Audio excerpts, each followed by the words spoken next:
მოგესალმებით, მე გახლავართ გიორგი დარასელია და მინდა აუცილებლად მოვიგოთ ყველა ის ადამიანი, ვინც განსასწრებაში ნახავთ, პატიმრები, განსაკუთრებით და უცხოეთში მყოფი ქართველი და ის ადამიანები, ვისაც რაღაცა პრობლემა გაქვთ სულიერი, ჯანმრთელობასთან დაკავშირებით, ყველას მინდა რომ აი აქედან აი მართლა თხოვნით გითხრათ, რომ აი ყველაფერი გადაივლის აბსოლუტურად და ხშირად ხდება ხოლმე რაღაც სტიმული გინდათ და აი ყველაზე დიდ სტიმულს გაძლევთ აქედან ყოველთვის მოძღვრებთან ერთად რა თქმა უნდა და ღმერთი გაძლევთ ყველაზე დიდ სტიმულს იცოდეთ და არც არ დაივიწყოთ რომ თქვენს გვერდით ღმერთი არის და აუცილებლად დაგეხმარება და ეხლა შეგიძლიათ რომ რაღაცა მოიკრიბოთ ძალა ხონე და ისევ გააგრძელოთ ძველი ცხოვრება აუცილებლად აი ყველას ვისაც რა გიჭირთ აი თხოვნაც იქნება და რა ვიცი ძალიან კარგი იქნება და დღეს ყავს მამა გიორგი ჩაჩავა სხვადასხვა მამა გიორგი ჩაჩავასთან აი თემები არ არის ხოლმე დალაგებული იმიტომ რომ თვითონ რაღაცნაირად ისეთი ნაფიქრი აქვს ძალიან ბევრ ამაზე და აი ამ კუთხით როგორც წაიყვანს ხოლმე მამაო თქვენ დღევანდელი პრობლემები მაინტერესებს რა მიგაჩნიათ ადამიანებში პრობლემად მამაო და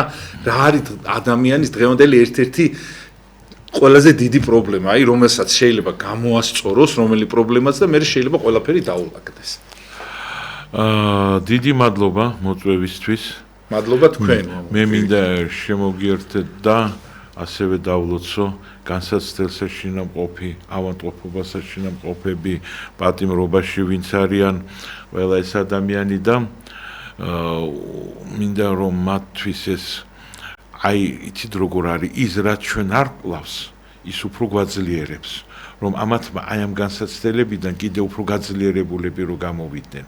აი ეს იქნება ყველაზე კარგი. არა მარტო გამოვიდნენ ამ განსაცდელებიდან, არამედ კიდევ უფრო ძლიერები რო გამოვიდნენ იქიდან. აი ეს იქნება მართლაც ძალიან კარგი და ღმერთმა ქნას რომ ამათმა მოახერხონ და ეს გააკეთონ. რაც შეეხება პრობლემებს, იცით, ძალიან ბევრი პრობლემები გვაქვს და მე მინდა გითხრათ რომ მე ხშირად ვამბობ, იცით რომ ძალიან ძიმე შეცდომა არის, როდესაც ზოგიერთი ცდილობს რომ გამიჯნოს რელიგია და ყოველდღიური ცხოვრება. ეს არის ერთი მთლიანი ნაწილი. ერთი მთლიანი ნაწილი არის და მაგალითად ჩვენთვის არის სახარება. აი ჩვენ რა ვიღოთ? ქრისტემ სახარებაში როგორ უნდა ვილოცოთ? ერთი ლოცვა დაგვიტოვა, მამაო ჩვენო. დანარჩენი მთელი მისი მოძღვრება აგებულია იმაზე, ყველა იგავები, როგორ უნდა ადამიან მოექცეს ღმერთს და ერთმანეთს. ანუ როგორ უნდა ვიცხოვროთ. ანუ ჩვენ საბოლოო ჯამში ცხონდებით არა ჩვენი მარტო ლოცვით, არამედ სწორი ცხოვრებით. აი ეს არის. და ცხოვრება ეს არის ლოცვა. იცით, ჩვენ უნდა გავაკეთოთ ასე, რომ ჩვენი ცხოვრება მივათანაბროთ ლოცვას. ესე წინავდეს ნათელი შენი წინაშე კაცთა, რათა იხილონ საქმენი შენი კეთილნი და ადიდებდნენ მამასა შენსა ზეცათასა ყოვლადვე აცდა მარადის და უკუნითი უკუნისამდე ამინ. ანუ ნახეთ რა ხდება, მე კი არ უნდა ვიღაცა დავიჭირო და თავში კი არ უნდა უთხრა და ვთქვა აღიარეთ ჩემი ღმერთი. მე უნდა ისე ვიცხოვრო, რომ მან მოვიდეს და თქვას, ვაიმე, მეც მინდა ესეთი ვიყო, იმიტომ რომ ის ღმერთი, რომელიც შენი ღმერთი არის, იმან შენ შექმნა ესეთი კარგი. და ამდენი კაი საქმებს რაკეთებ მისი მეშვეობით, ღმერთის მეშვეობით. აი ასე არის. ეკლესია არ არის პენიტენციალური სისტემა, სადაც ვიღაცა ძალით უნდა შემოყარო. ის უნდა მოვიდეს. როგორც აი ადამიანი, როცა წყურია ადამიანს, ხო? და მოწყურებული ადამიანი რომ მოდის და ითხოვს წყალს, რომ წყურია, წყალი დამალევინეთ. ბაბანაკება სიცხეში. აი ასე უნდა სჭირდებოდეს. უნდა გძნობდეს რომ ეს წყარო მას დააკმაყოფილებს. მის წყურვილს. და აქედან გამომდინარე ჩვენ დღეს გვინდა ვისაუბროთ, იცით, ჩვენი მსახურების მეორე ნაწილზე. დიახ, ერთი კითხვა მაქვს მამა. დიახ, კი ბატონო, რა თქმა უნდა. თუ დადის ადამიანი და ვერ გძნობს მამაო, რომ იქ კმაყოფილია, ეს რისი ნიშანია, ან გაზდა თუ აი რა სიტყოს აქ, ან უბრალოდ აი სხვა არის მაგალითად რომ დადიხარ და უკმაყოფილო ხარ ან რაღაცას ვერ გძნობ, ხო? შენ რო რაღაცით აი ისე რომ გაურბიხარ იმას და ბოროტს უნდა რომ გაგიყვანოს იმ ეკლესიიდან.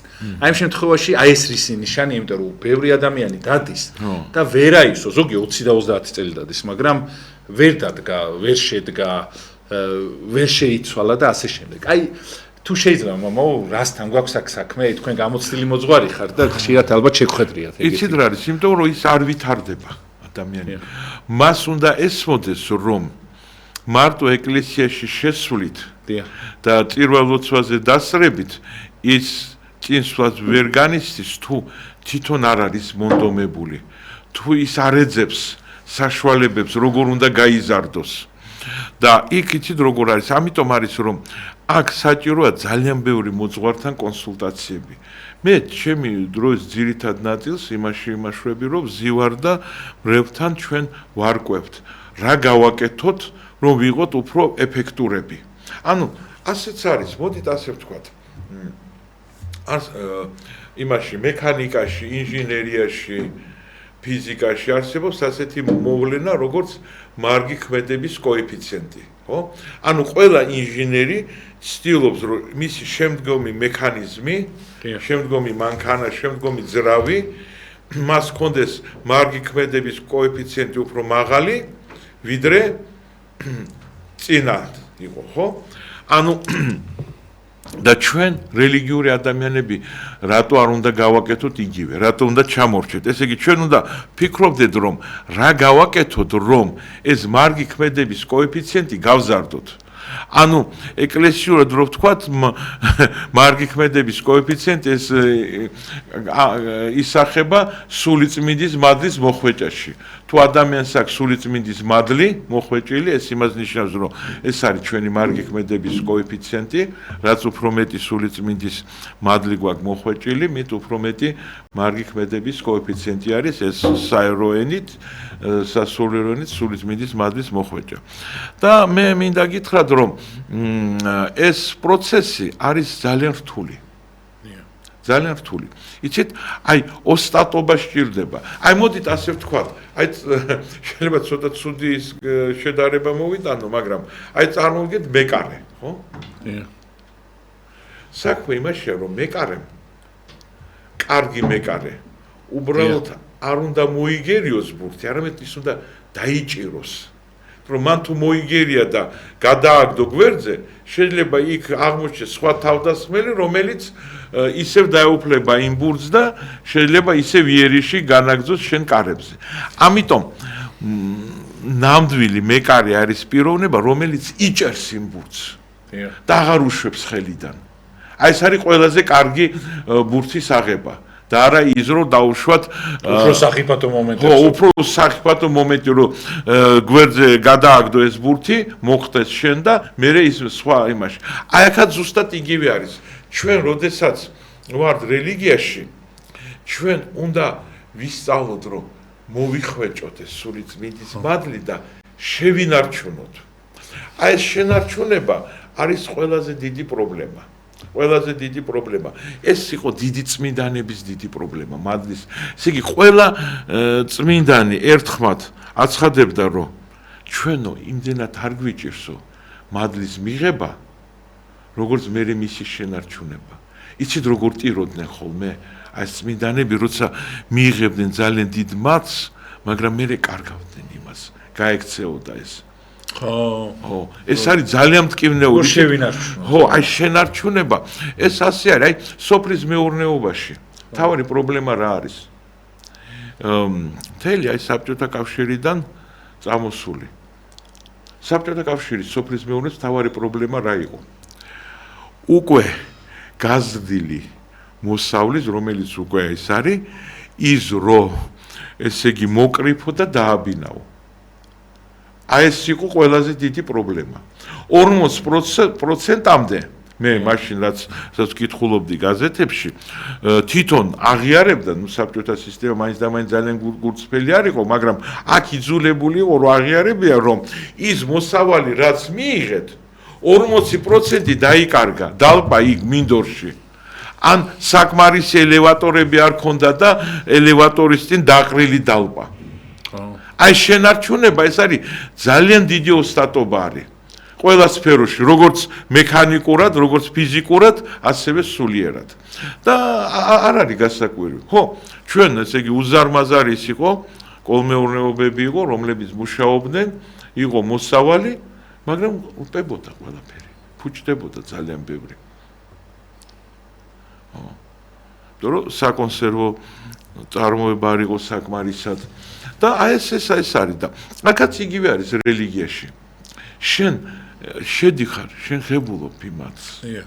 მაგრამ გამოდიხარ და პირველივე ნიავთან ერთად ეს მთელი მადლი განიავება ხდება აი ამ მადლის. მამაო, თუ შეიძლება თქვენ გიყვართ ხოლმე, მამაო, ჩვენ რა ინსტრუმენტი ვართ, რა ჩანაფიქრი ვართ ღვთის ხელში. აი ამაზე მამაო, აი ამასთან დაკავშირებით მინდა რომ იცით რატო, იმდენად დიდი თემა არის, მამაო, და თქვენ რაღაც ლექტორი ბრძანდებოდით, ხო, თქვენ ლექსიის სახით გაქვთ ეს თემები და მინდა რომ დროში მოვასწროთ. კი ბატონო.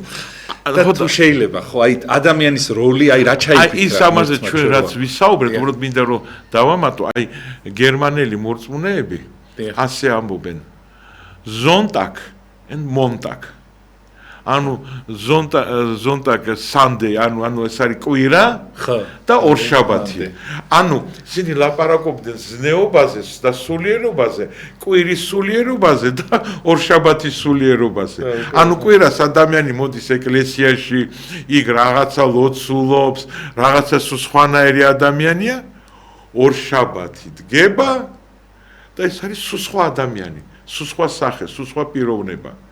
ანუ მორალი ზონტაგის და მონტაგის, ანუ შენ რომ შეზო რომ მონტაგის ზნეობა, ესე იგი დაუახლოვდეს შენი ზონტაგის ზნეობას. აი ეს არის ძნელი, თორემ ადამიანს შეუძლია ერჯერადად რაღაცა რეზულტატი დადოს. აი წარმოვიდგინოთ, აი როგორც შტანგისტი, ხო? მას შეუძლია საკმაოდ დიდი წონა აწიოს. ხო. დღეში ორჯერო გაფუჭებული საათიც აჩვენებს სწორ დროს. მაგას შეუძლია აწიოს საკმაოდ დიდი წონა. მაგრამ ეს ხარ ნიშნავს, რომ მაგრამ იმას ის ვალდებულია 5 წამი, 3 წამი, 5 წამი დააფიქსიროს და საკმარისია. მაგრამ იგივე წონას ის A-წერტილიდან B-წერტილამდე ვერ მიიტანს. ეს ბევრად უფრო ძნელია. ერთჯერადად აწიო დიდი ტვირთი და დადო.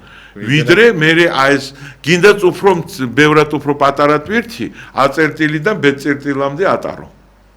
ეს ყოველთვის უფრო ძნელია.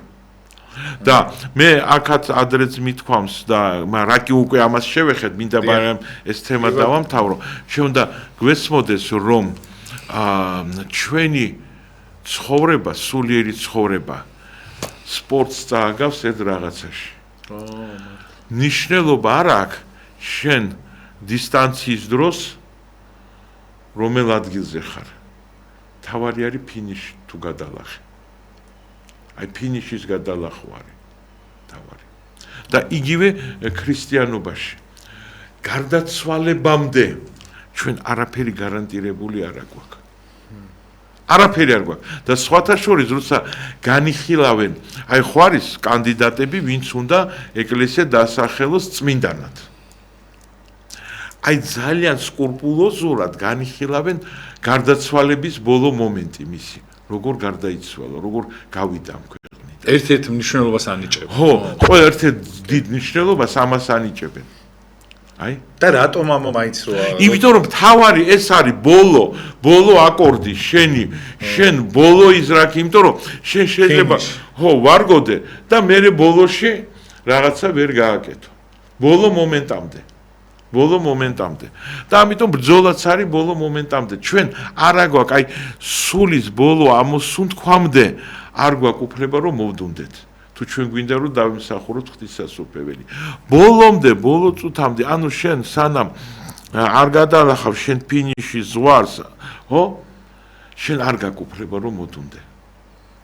და აი ეს რა იგულისხმება არ მოდუნებაში, თუ შეიძლება აი რამოდენიმე ის გვასწავლეთ მოდუნება ვუიმე ეს საქართველოში ყველაზე იმიტომ ხშირად ხდება აი თქვენ რომ ამბობთ კვირაო მამა ვიღაცა ეზიარება და გონია რომ ყველაზე მაგარი მორწმუნეა და მე შეიძლება მთელი თვე საერთოდ პრობლემაა. ეს სხვადასხვა ბავშვობიდან კიდე აი მინახავს რომ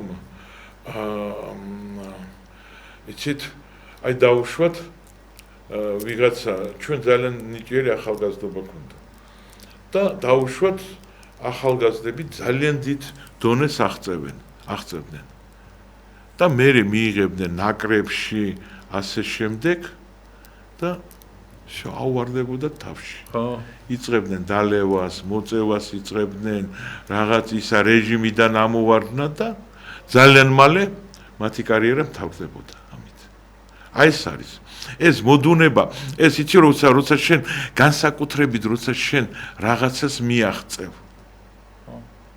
აი, მოდით ასე ვთქვათ, კარგით, ახლა ნუ შევეხოთ ამას. ახლა ღმერთმა მაპატიოს ეს განკითხვა არის, ნუ იქნება ჩვენი მხრიდან. აი, დავით, მეფე დავით, ხო? მის ერთ-ერთი ესეთი დიდი შეცდომა მის ცხოვრებაში იყო ვირსავია, ხო? ურია ხეტელის ცოლი.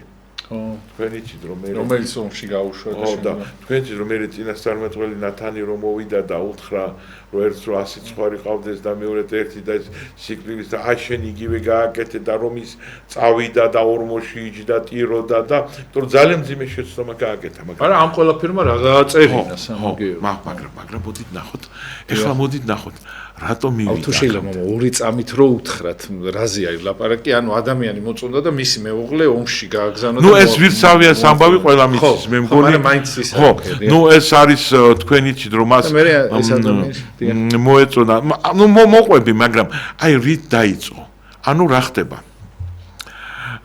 მეფე დავითი სულ ომობდა თუ სამეს რაღაც საომარი რაღაც მდგომარეობა იყო ის ყოველთვის თავის ჯართან ერთად ესე იგი წინ ედგა თავის ჯარს და ამჯერად იმითან უცბად ამომივარდა ვისთან იყო კონდათ ომი თვითონ არ წავიდა გაუშვა ჯარი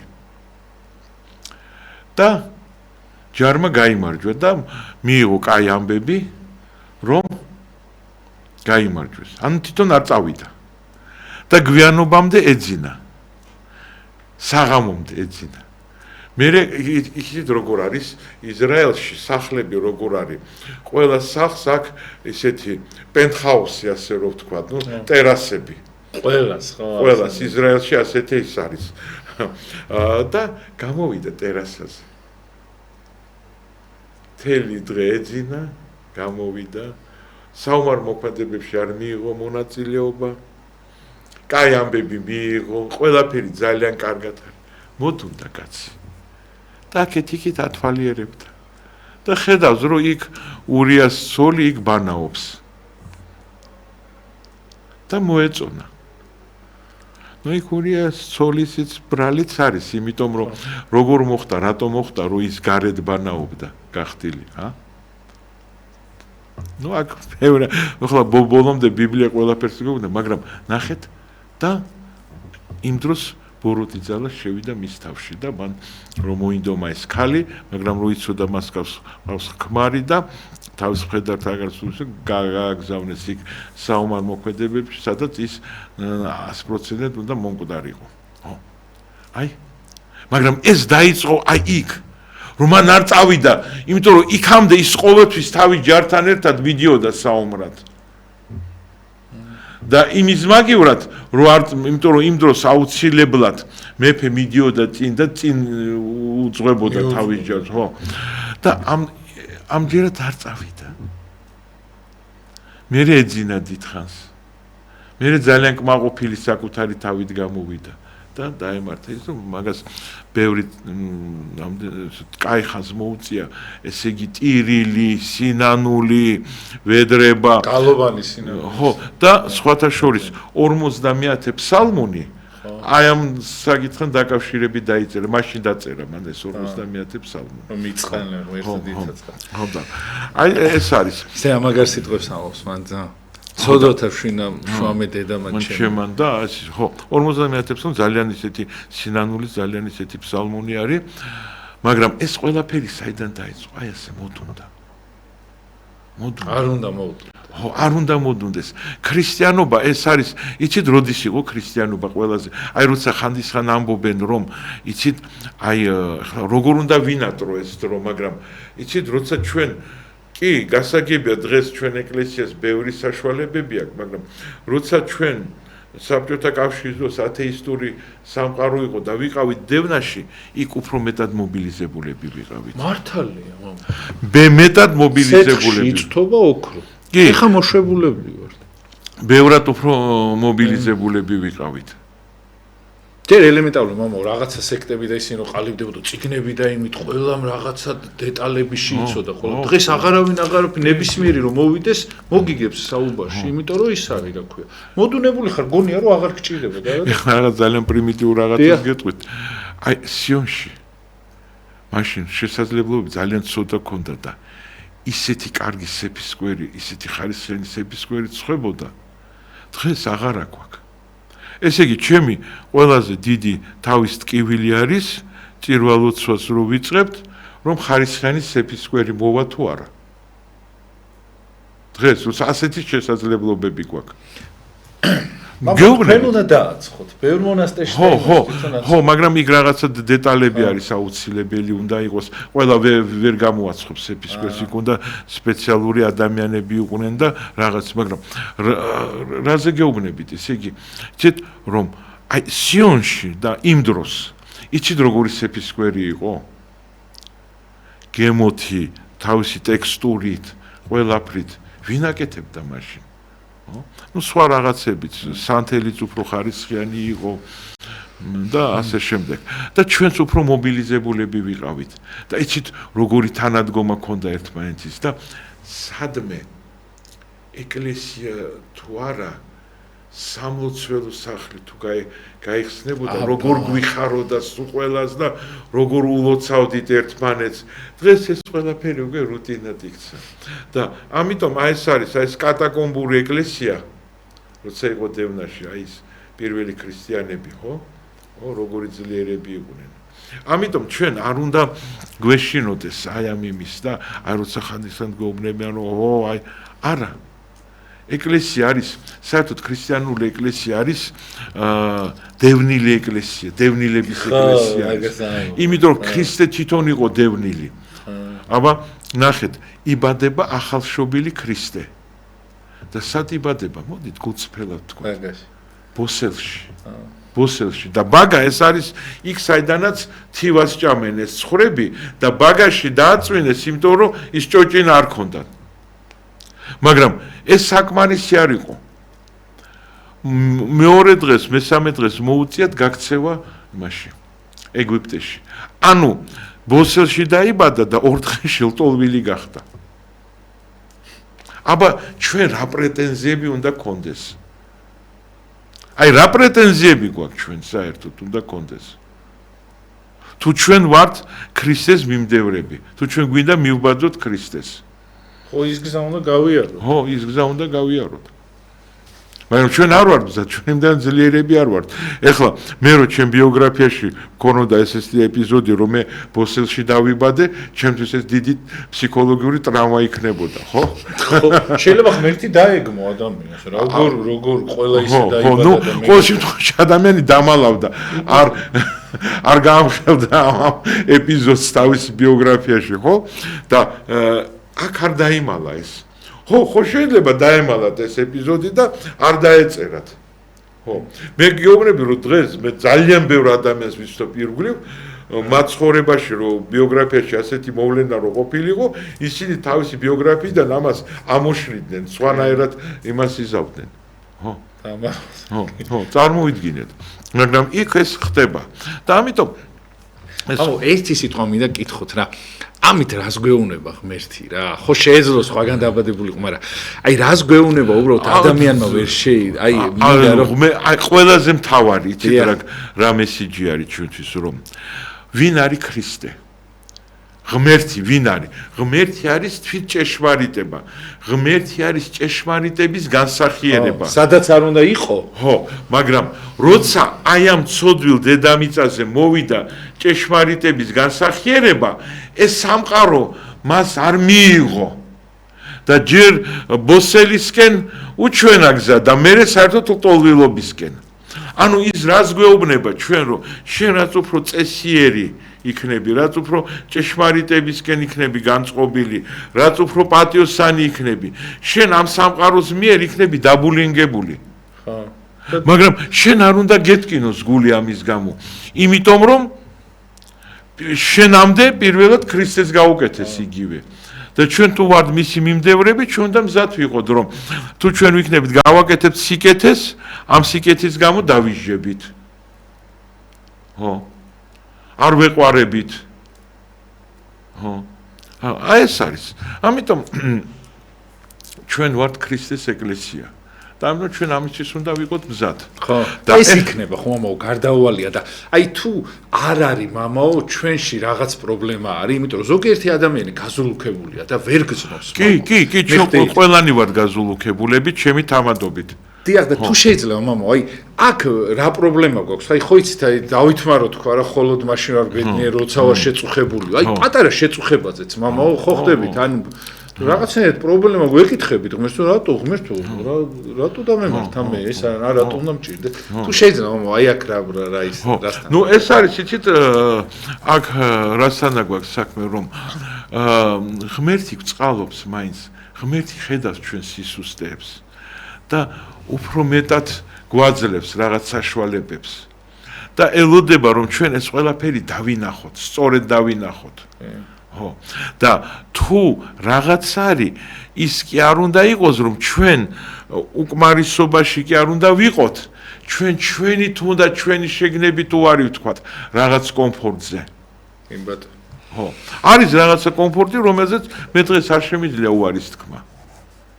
აი დავუშვათ, როცა მე მინდა ან ვილოცო, ან ვიმუშაო ბიბლიაზე რაღაცა, მე ჩემთვის ცალკე უნდა ვიმყოფებოდე ცალკე ოთახში მარტო და მე არ ძალიან მიჭირს, როცა აი დავუშვათ თუ ხალხში ვარ, ხო? ადრე როგორ იყო ხალხი ერთად ცხოვრობდა. მე აუცილებლად მჭირდება სიმარტოვე მჭირდება.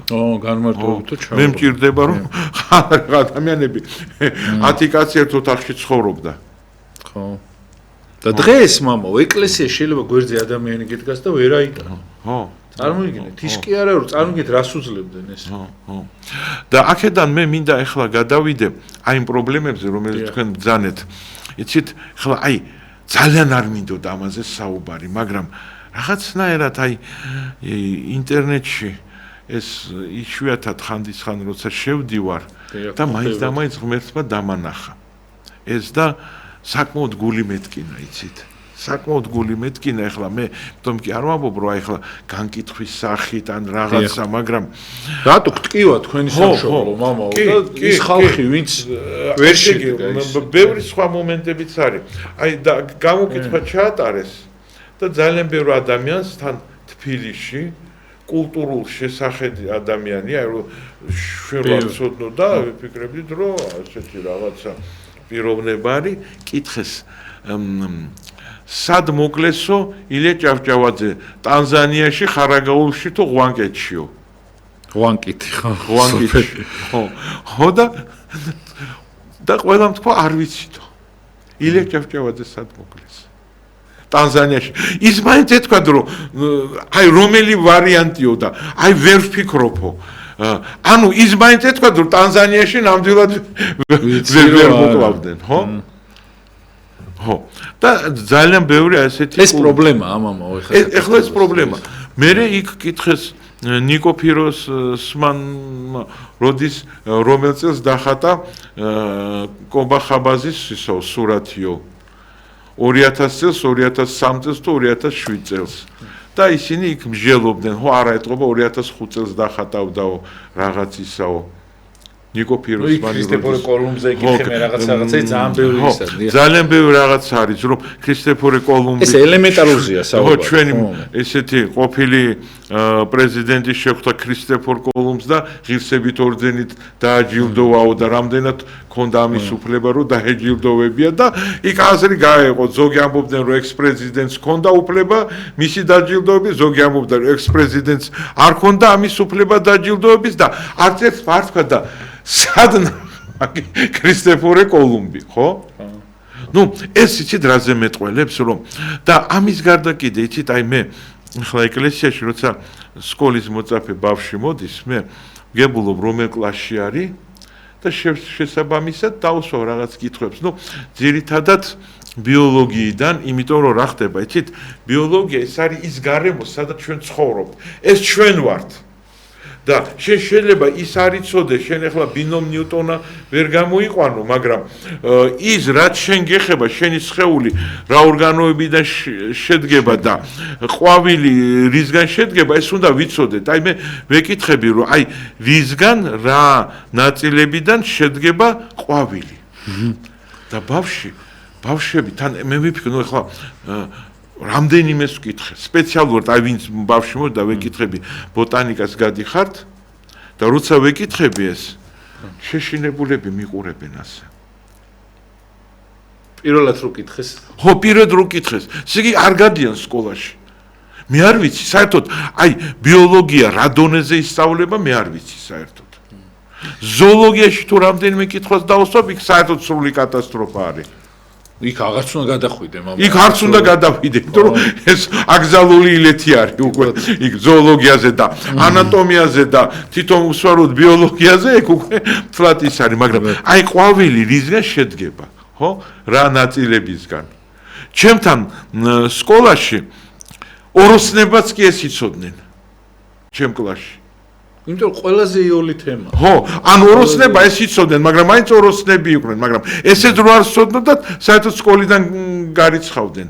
და აქ როცა მეუბნები, რომ წარმატებული ბავშვი არის, წარმატებულად სწავლობს სკოლაში და აი ეს რო არ იცის. ეს უკვე საშინელება.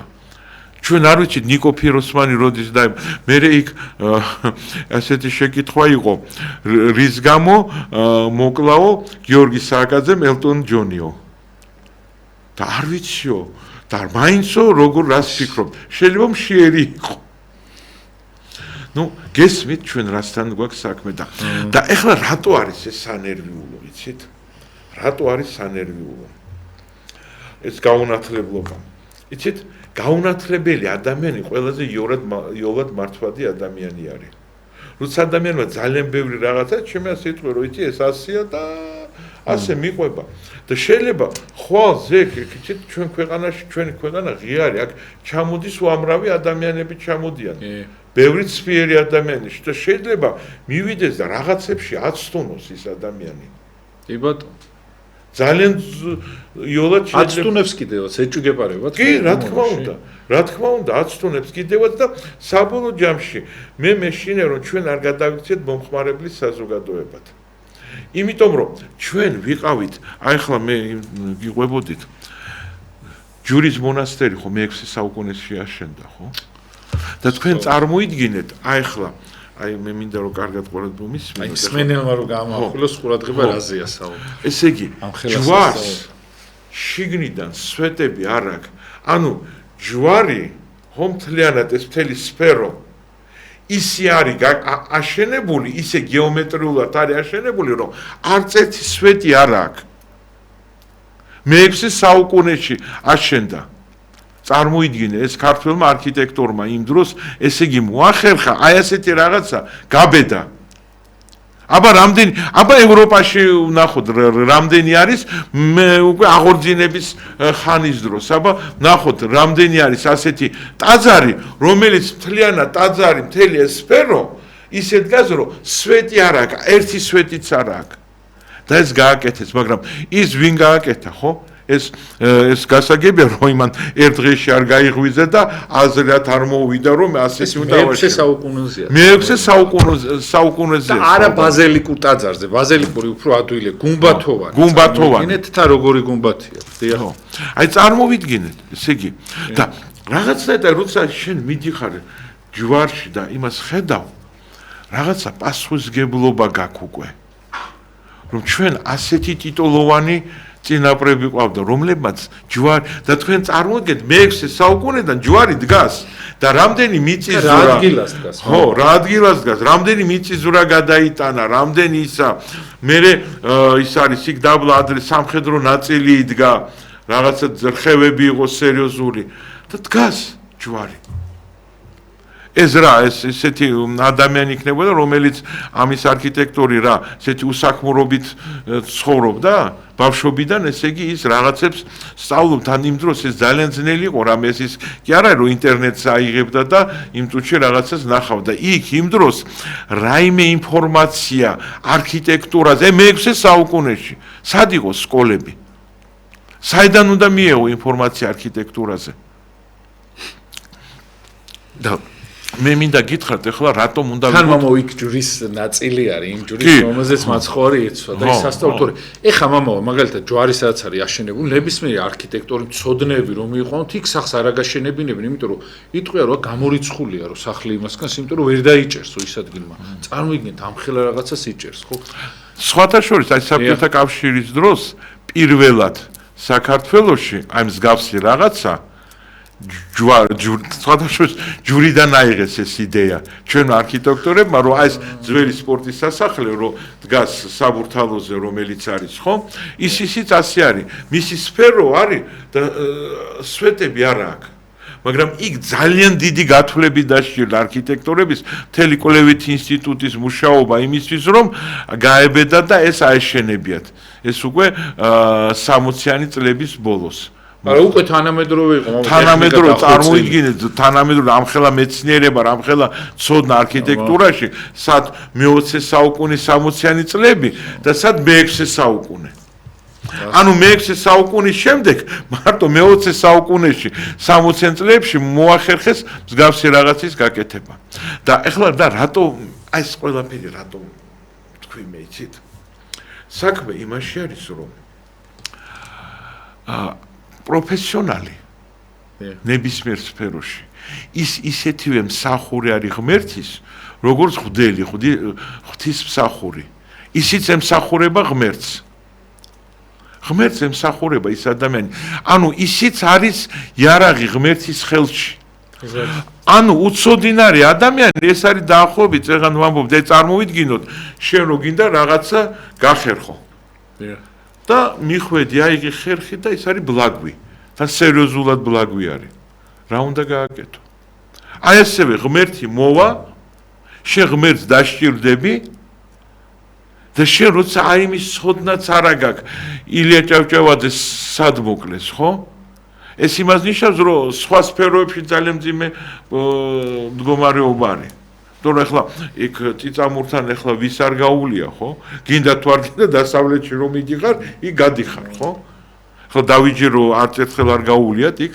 დასავლეთის გზაზე ესეთან აი მცხეთის პარალელურად აბრებია მამა იმ ხელა იქ წერია ილიასის ხო და აქედან გამომდინარე ესე იგი ჩვენ უკვე ვერ ვიქნებით იარაღი ღმერთის ხელში აი დავუშვათ ავიღოთ აი ესეთი მოვლენა როგორც ღმერთის კიდობანი ოღონდ არავის არ შეეშალოს ნოეს კიდობანთან აი ეს სხვა კიდობანზე ეს არის თავიდანვე უკვე რომელიც არის აღწერილი გამოსვლათაში და მე მინდა გითხრათ ეს კიდობანი რომელში თვითონ ღმერთი არსებობდა ისრაელში და მე მინდა გითხრათ რომ აი ეს კიდობანი ხო აი ჩვენ როცა დაბადებაში ვკითხულობთ როგორ შექმნა ღმერთმა სადა დედამიწა ვარსკვლავები აი ეს ხმელეთი ოკეანები თვითონ ადამიანი ადამი ევა ფრინველების ყველაფერი ორ თავში არის ეს ყველაფერი აღწერილი მხოლოდ და მხოლოდ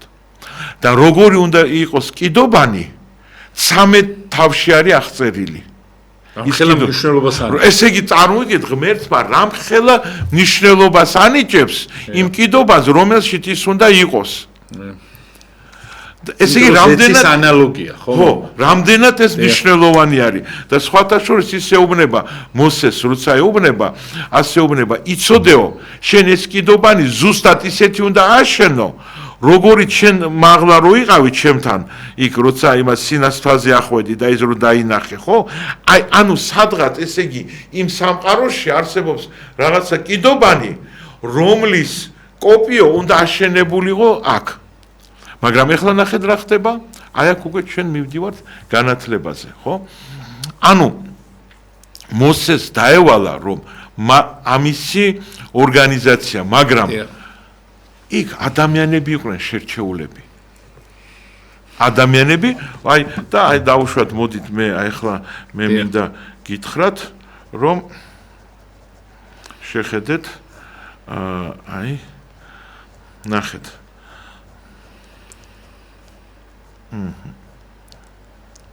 შეხედეთ ხო ნახეთ აი ასე უთხრა უფალმან მოსეს ანუ მოსემ თვითონ ვერ გააკეთებდა. კი, თქვენ წარმოიდგინეთ, მოდით ასე ვთქვათ, მოსე როგორი სასწავლო მოქმედი ადამიანი იყო.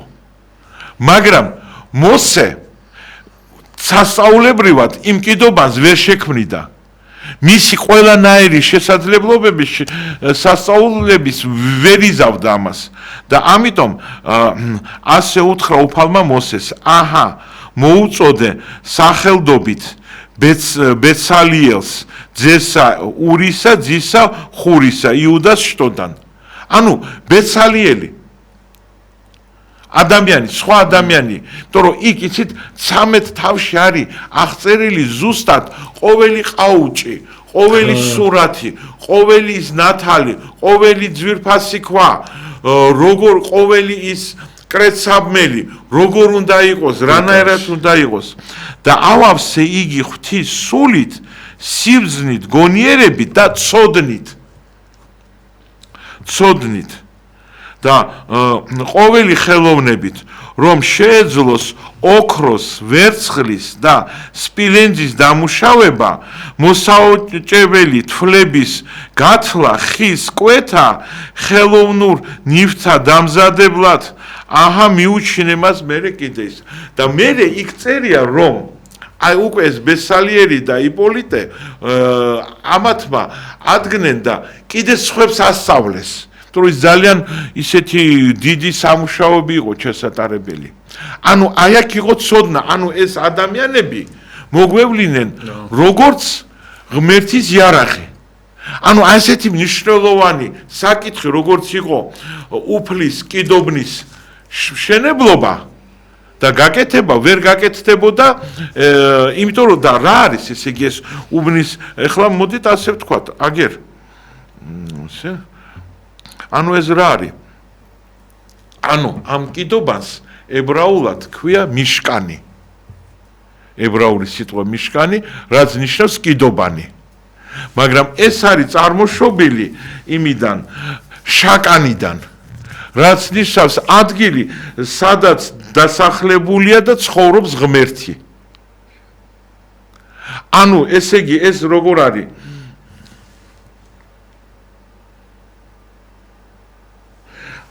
და ეს ამას კიდე შემდგომში კიდე ხლა ეს ებრაული ისინი არის დაარქვეს ებრაულად შეყინა ადგილი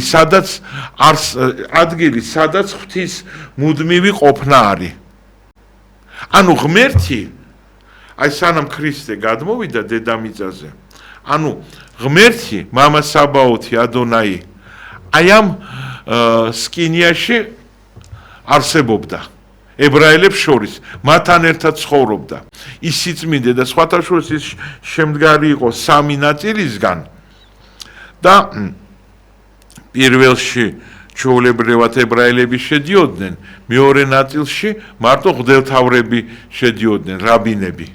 მაგრამ წელიწადში ერთხელ მათ ეძლეოდა საშუალება, რომ წმინდათაში შესულიყვნენ. დაიკელოცა წელიწადში ერთხელ.